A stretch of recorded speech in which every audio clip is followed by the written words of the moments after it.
is an average kid that no one understands. Are you ready, kids? Aye, aye, Captain! Stupid dog! You made me look bad! Billy Mays here for Grip Wrench, the one tool with the power to do it all. Hey, he's no dude, he's the rabbit!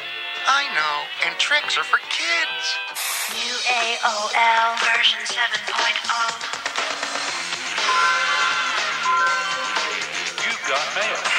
New radio and AOL.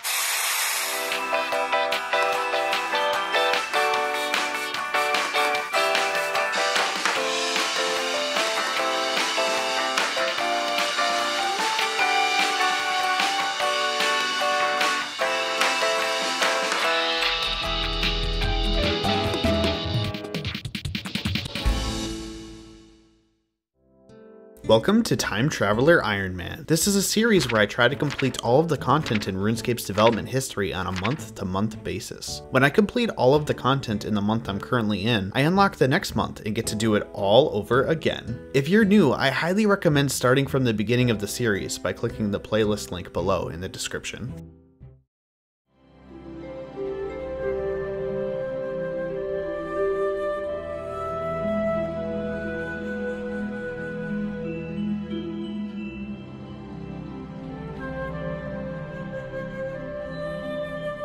Since RuneScape's inception, ranged combat had been available as a safe option, whereby monsters could be safe spotted. However, in that time, the skill had also seen no new equipment. The best in slot weapon was still a regular shortbow and bronze arrows, with a normal crossbow being a one-handed alternative. It was well timed for an upgrade, and Jagex answered the call with a whole new production skill. Just a month after the massive content expansion that was Members release, Jagex introduced RuneScape's 16th skill, Fletching. This skill would allow players to craft some extremely powerful new ranged equipment and ammunition, utilizing an array of new wood types available at progressively higher woodcutting levels. The trees that provided this new wood were rare and primarily located in the new village of the Seers. Fletching itself would prove useful beyond the new equipment alone, as skillers quickly discovered the new bows could be sold or alked for great monetary gain. Specifically for the goals for our account, we're going to be going for the magic shortbow. Of course, this is because the magic shortbow itself is a massive DPS powerhouse, and it will be invaluable for the account to have it in the long term. I feel like the magic longbow is actually a really easy to take excessive grinding exception here, as it doesn't provide anything useful for the account that the magic shortbow doesn't already provide. Even with that said, we still have a hell of a grind ahead of us to get that 80 fletching. Fletching wasn't the only addition in March, however, as Jagex began pumping out additional new members-only content to entice new subscriptions. They followed quickly with a well-overdue new crafting expansion, providing 3 new methods of training the skill. These were flax spinning to create bowstrings for fletching, glass blowing, and battle staff crafting. Glass blowing itself provided a simpler way to obtain vials, but also a material for the third option, powered orbs. These orbs could be enchanted at an obelisk and then attached to a battle staff, purchased at Zaf the staff seller for massive crafting experience gain. In addition, magic continued to get some extra love with an addition of a whole new tier of magic spells, ranging all the way up to Fire Wave at 75 magic. Even with all this new skilling content available, there was still one new quest released in March, Scorpion Catcher. This quest will have us track down some rare scorpions across the entire game world to unlock an even more powerful staff, Mystic Battle Staves. Needless to say, this is going to be another massive month. We've got many 100-hour grinds ahead of us if we want to unlock one of the most powerful and iconic ranged weapons in the entire game. And of course, it's finally time to take on that massive crafting grind we've been putting off for far too long. Welcome to March 2002.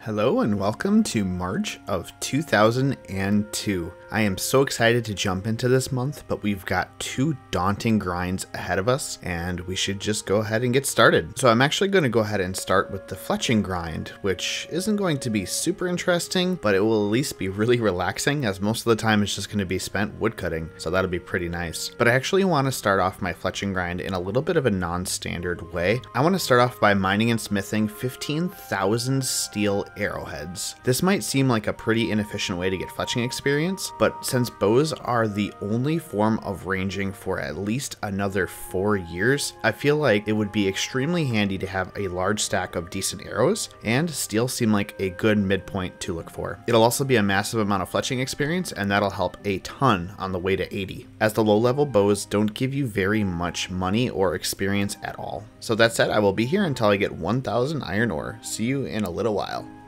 Alright, there's the iron out of the way. Got over 1000 in the bank. Time to head to Falador and mine the coal. And 10 hours later, there's 73 mining. Oh man, this takes forever. Let's go check the bank. So there we go, over 2000 coal. I did just that tiny bit extra to get the level since I was so close anyway. Match it up with the 1000 iron and we have 1000 steel bars. Let's head down to Alcared and get these guys smelted. Okay, and a little bit later, here's the last of the steel bars smelted here in Alcared. I realized I didn't address this before I came here. This bank was released with members release, which makes this furnace usable, and thereby the closest furnace to a bank I have access to. So that's why I'm here. Let's go to Varrock and smith these into arrowheads. And here we go, a new item for us to smith, arrow tips. 15 arrow tips per bar, which really isn't too bad. If it didn't take so dang long to get the actual bars, I could probably make arrows pretty efficiently, and I can consider doing that with, like, iron, for example. Might be a good way to get arrows if I need a lot more in the future. Alright, just smithing the last few bars here. As you can see, I totally messed one up and I made a steel knife. So full disclosure here, I am dropping the steel knife and I am superheating another steel bar so that I can finish up my 15,000 steel arrow tips. Awesome. Alright, the next thing of course is we're going to need 15,000 arrow shafts to match these 15,000 steel arrow tips, and for that I'm going to need 1,000 regular logs. I did bank all of the ones that I got from the 36 woodcutting grind for Lost City, but I'm still only about halfway there. So I'm going to need about 500 more, and we'll just do that the old-fashioned way. This is the last batch of logs, and just like that, we've got over 1,000, so time to locate a knife. Oh, look, I actually have a knife. There's a knife. And we'll fletch these into air shafts, and we'll be on our way to get feathers. And there we go, a very iconic moment. Another skill unlocked. Another skill, level 2. That's fletching. We have a long way to go before we're done. Alright, there's 20 fletching, which is notable because it allows me to fletch oak logs into the first thing I can, which is oak shortbows. But obviously we're not going to be doing that too much because I have enough experience in these arrows to be able to go far beyond, and that was kind of the strategy of approaching fletching this way. So we'll just go ahead and continue with our arrows and see where it gets us. Okay, I went a little bit too far beyond, but there is 15,000 arrow shafts. So next of course we need feathers to attach onto these guys. But I do not have enough money to afford 15,000 feathers, so this is a problem. But I can go ahead and try to use some of these unstrung symbols to sell to the general store and make some of that money back. But I'm not going to make the mistake that I made once before and note them. I have to transport them individually to the general store. So let's do that next. And we're actually going to go ahead over to the other side of White Wolf Mountain to actually sell these goods. And we can do that much easier now due to the addition of the Camelot teleport, which is incredible. I was so sick and tired of walking across the White Wolf Mountain. Right, thankfully our friend Arhine was released here in Catherby, and he's really close to the bank, so selling these unstrung symbols was very easy. And with this 16k, we should have enough money to buy all of our feathers, so let's do that next. Alright, there we go. We have acquired the 15k feathers. Nice and easy. Let's go attach them to some arrow shafts. So of course I could just fletch these anywhere in any bank, but in order to maintain maximum efficiency, I figured I'd just go ahead and get a couple more water-filled vials while I just have the need to fletch these anyway, since I can walk and fletch at the same time. I blew right past it, unfortunately, but there is 30 fletching. I was worried for some reason that I wouldn't get this before I finished the headless arrows, because I needed to attach the arrow tips, but we made it just fine. So keep making these and collecting vials. Alright, there we go, finishing up the rest of the headless arrows. Already bought about 400 vials through this process, so this was definitely a good idea. And I'm really excited to get started on the steel arrows, as the experience will come in a lot faster. That alone got me up to 33 fletching though, which is absolutely incredible. But without further ado, let's get started on the steel arrows, and we'll keep buying vials too.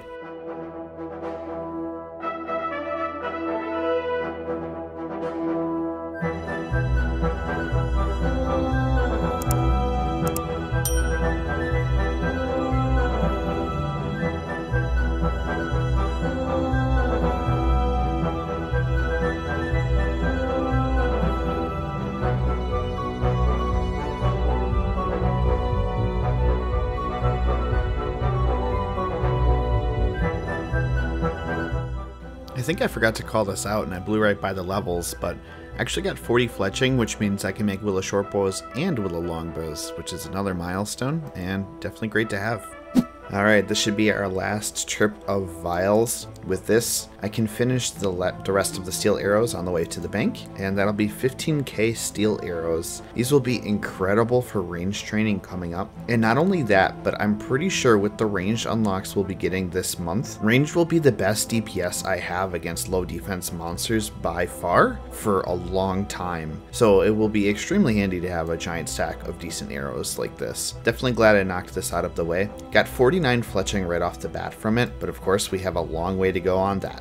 Okay, here's home for probably the next 15 to 20 hours, as I'm going to do willow longbow unstrung fletching all the way up to 70 fletching before we move on. The reason I'm doing this is I really need to actually prioritize woodcutting experience, because I also need to make sure I get up to 75 woodcutting for this month, because I need to chop a magic log in addition to fletch it. So I feel like this will be a pretty big balance considering the rest of what I have planned for the 80 fletching grind. It should be pretty straightforward. I'm just going to chop the willow trees here, sell the unstrung bows to Arhan in Catherby, and then repeat. I'll get a little bit of money out of this as well, which is going to be really nice, but it will pale in comparison to what I'm going to be earning later in the month. One note about me using the mithril axe, I actually did a lot of research into calculating to see if it would be worth getting 69 smithing so that I can boost to make a adamant axe before beginning this grind. By my estimation, I would probably save about 25 to 30 hours using an adamant axe on this grind, but it's going to take me 60 to 70 hours to actually get that level. So in the very long run, it's probably worth investing that time now, but in the short term, it's just worth going ahead and using the mithril axe. It's not terrible. It's certainly not going to be super fast though.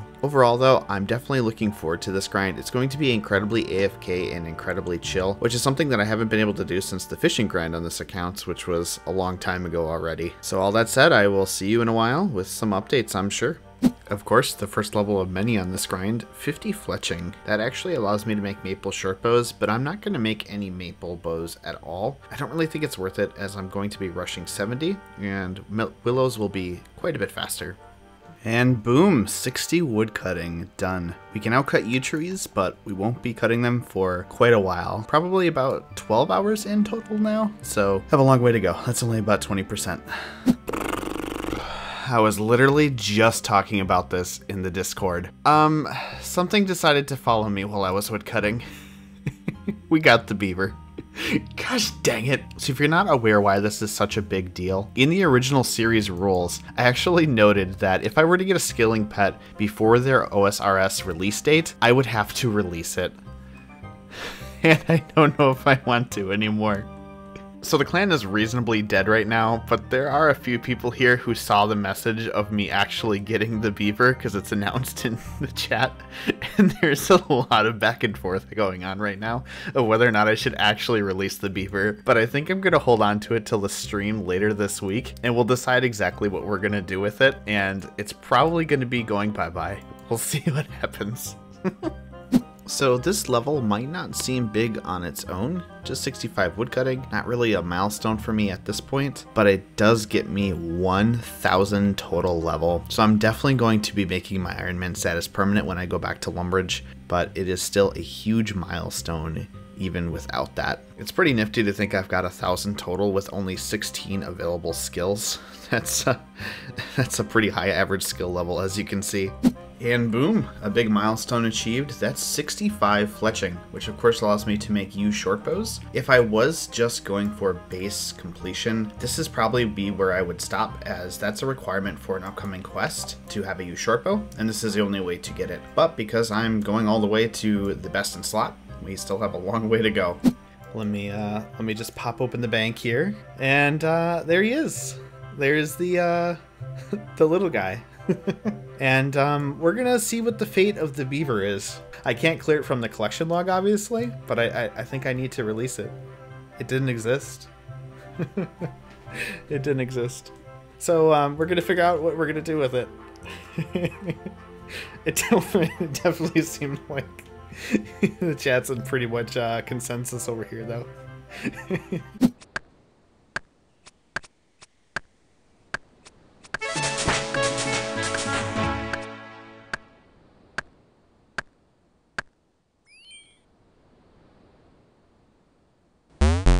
And there we go, there's 70 fletching, 60 hours after beginning this goal, it's done. We can finally move on to U longbows. Managed to get 250,000 coins from this grind. That is incredible. However, it's not really going to shake a stick at what we're going to get from the second half of this grind. And finally, I did have a stream where we discussed what to do with the beaver, and basically everyone was a fan of holding on to it as a sort of excessive luck exception because it's such a rare occurrence to have. To release it would be kind of a waste. However, I do want to pass that on to all of you as well as YouTube viewers. What should we do with the beaver? Should we keep it or should we release it? Until we have a good consensus in the comments, I'm just going to throw a random bank filler off and add the beaver so that it doesn't waste a bank space. So definitely let me know what you feel about the beaver in the comments, and I'll be taking action on it in a future video. However, this is where we're going to go ahead and leave off this first episode of March of 2002. I hope you enjoyed, and if you did, definitely consider leaving a like on the video. It helps a lot and it means so much. Of course, we absolutely cannot leave without thanking the incredibly generous people who have joined the channel as members. Thank you so much to all of you as well. Your support helps me create better content.